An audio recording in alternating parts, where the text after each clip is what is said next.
కానీ రాముడికి అండగా నిలబడ్డది ఎవరిగా? సుగ్రీవుడు కదా, అడవి గిరిజన రాజే కదా, ఆంజనేయుడు కదా, సైన్యానికి నాయకత్వం వహించిండు, యుద్ధం చేసిండు కదా. సైన్యానికి నాయకత్వం వహించింది ఎవరు? యుద్ధం చేసింది ఎవరు? ఆంజనేయుడు కదా యుద్ధం చేసింది. ఆంజనేయుడు ఎవరు మరి? ఆదివాసి కదా. సుగ్రీవుడు ఎవరు? ఆదివాసే కదా.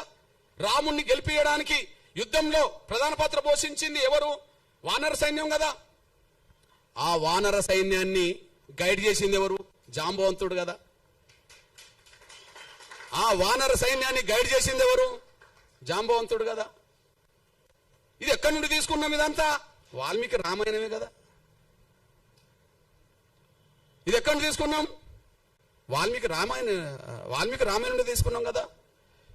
ఇప్పుడు మన సైన్యాన్ని, దేశ ప్రభుత్వాన్ని గైడ్ చేస్తున్నది ఎవరు చెప్పు? దేశంలో ఒక పెద్ద ఆయన